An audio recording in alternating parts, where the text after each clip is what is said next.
제가 맡은 주제는 팩메이저로 사실 이제 흔한 인절이 나는데 그 중에서 또 이제 웨이트 리프터 되게 생기는 내용들을 다루도록 하겠습니다.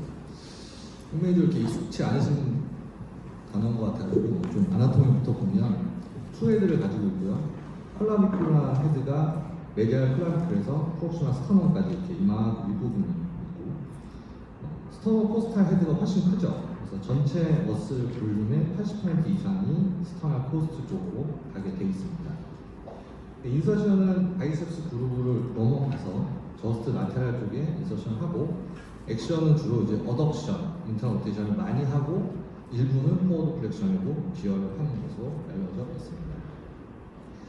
히스토리는 이제 어큐트하게 다칠 때는 이게 사실 다치기가 굉장히 어려운 근육이거든요. 그래서 대개는 헤비 리프팅을 하거나 벤치프레스가 대표적인 예죠.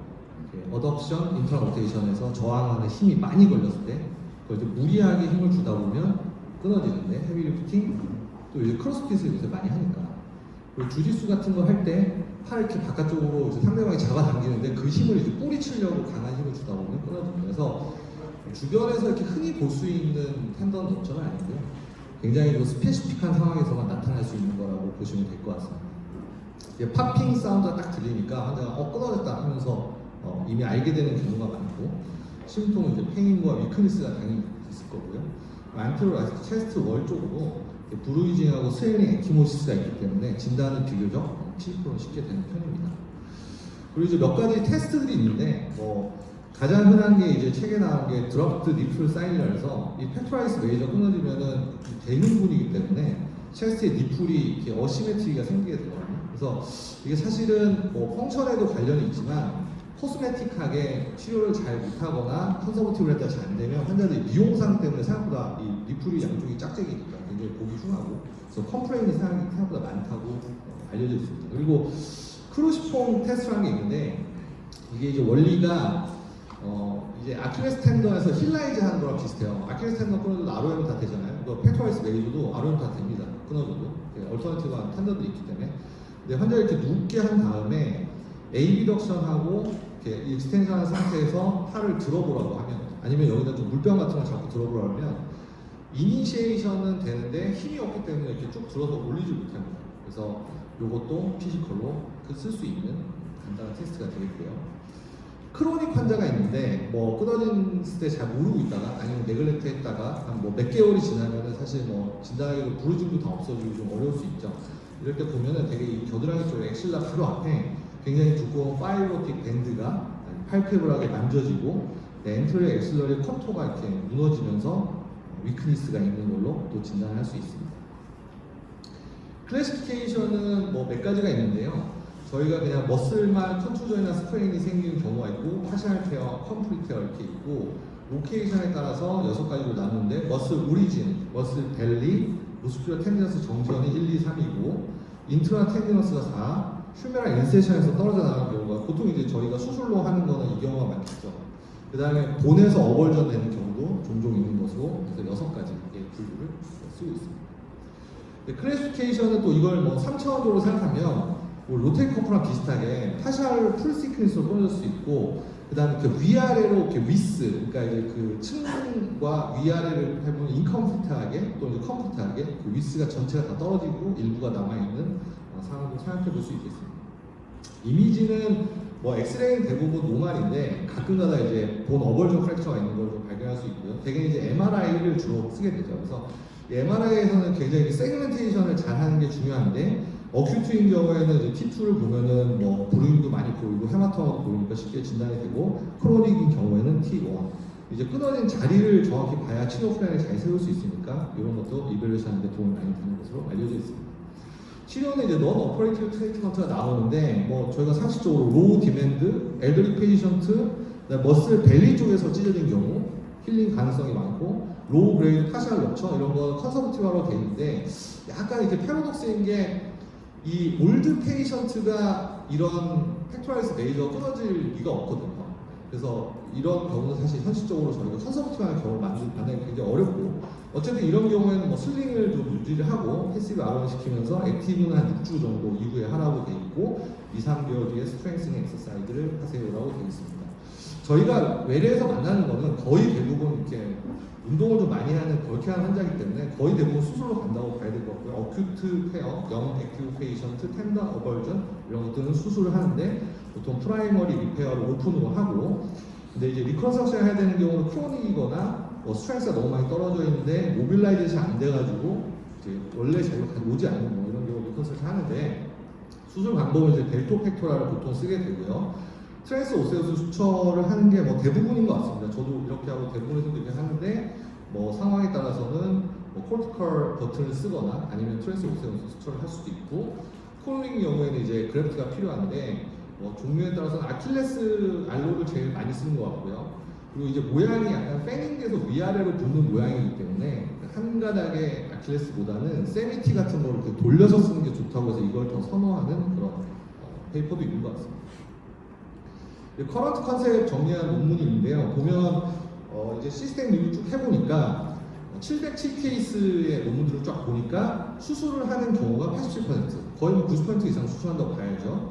그리고 수술의 종류는 뭐 어큐트에서 진단되는 경우가 많으니까 90%가 리페어를 하고, 약간 의외인 거는 수술한 케이스를 보면 앵커를 쓰는 경우가 제일 많을 것 같은데, 이 나라마다 약간 뭐 보험이나 이런 문제가 있어서 그런지 본터널을 쓰는 경우가 절반 정도고, 앵커, 콜티컬 버튼, 뭐 경우에 따라서는 스크류 와시아를 쓰는 경우도 있었고요.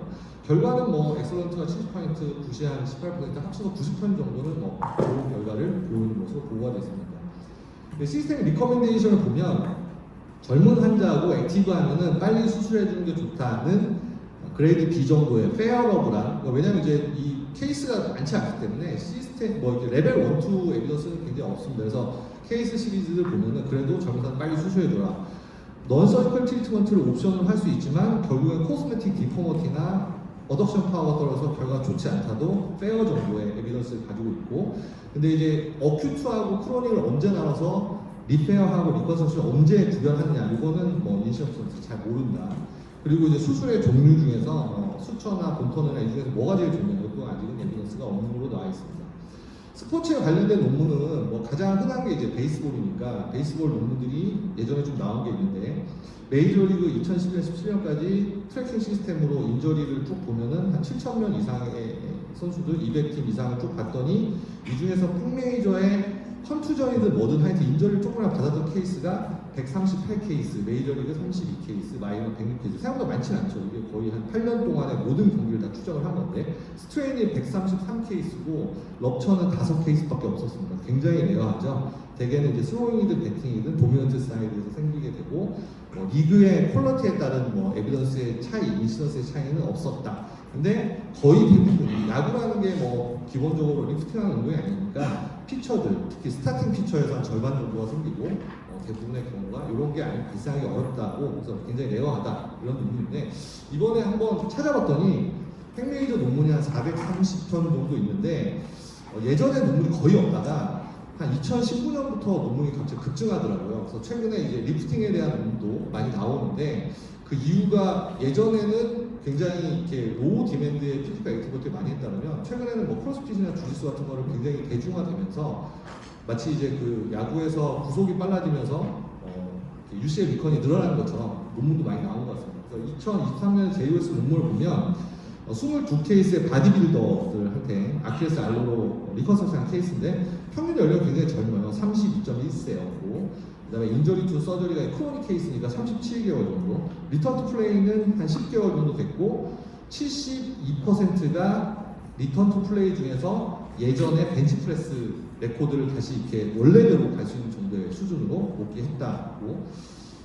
작년에 또 재밌는 거 하나는 이 바디빌더 중에서 아나볼릭 스테로이드 쓰는 환자가 어느 정도 되냐 봤더니 대개는 이제 벤치프레스 하다 다치는 게 되고, 이 케이스 시리즈에서 절반 정도가 아나볼릭 스테로이드를 사용하고 있는 환자들이다 있었고, 그럼 이제 이 아나볼릭 스테로이드가 팩 메이저 텐더를 많이 일으키느냐, 원인이 되느냐, 그건 아니다. 그 이유는 이 환자들 팔로우 해보니까 환자들이 수술 후에도 스테로이드를 계속 쓰고 있는데 결과는 다시 리테어가 생기지 않았기 때문에 이거는 원인이 아니라 그냥 이 스테로이드를 쓸 정도로 굉장히 이렇게 그 리프팅에 진심인 환자들이 오버로딩을 많이 가졌기 때문에 테어가 발생한 것 같다라고 분석을 했고, 그 중에 한 환자는 수술 후 1년 뒤에 이제 스테로이드가 원인이 돼서 MI가 생겼다. 그래서 이런 팩메이저 끊어져서 오는 환자들 자체가 좀 일반적이지 않다는 거죠. 그 약물 복용도 할 수 있고, 이게 운동에 대해서 너무 이렇게 엔자이티 높은 사람일 수도 있어서 그런 면에서 좀 주의를 가져야 된다는 내용인 것 같습니다.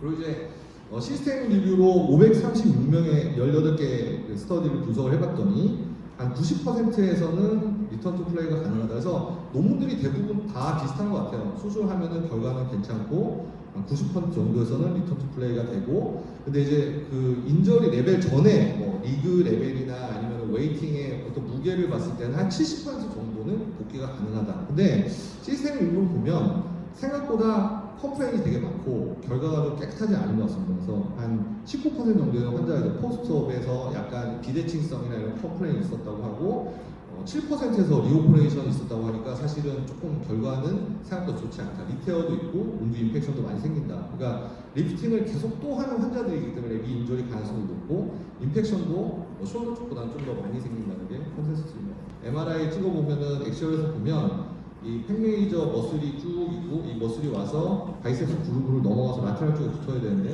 끊어져서 리트랙션 된 소견을 보이고요. 그래서 MRI를 보면 사실 진단은 크게 어렵지 않습니다.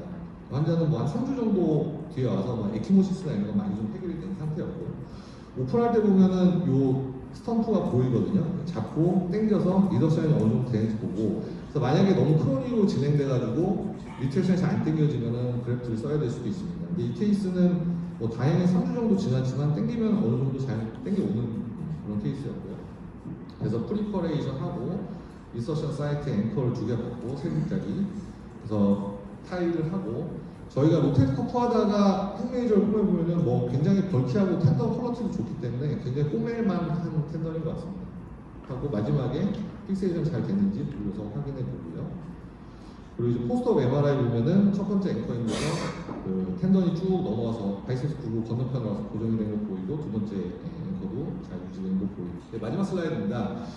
이 팩메이저는 사실 굉장히 드물고, 그러니까 예전에는 더 드물었거든요. 그래서 저희가 사실은 뭐 트레이닝 받을 때나 예전에 이렇게 많이 보지 못하던 케이스인데, 최근에는 확실히 웨이트 리프팅을 하는 그런 스포츠 액티비티가 늘어나면서 점점점 조금 이렇게 예전보다는 많아지고 있다 이런 거고요.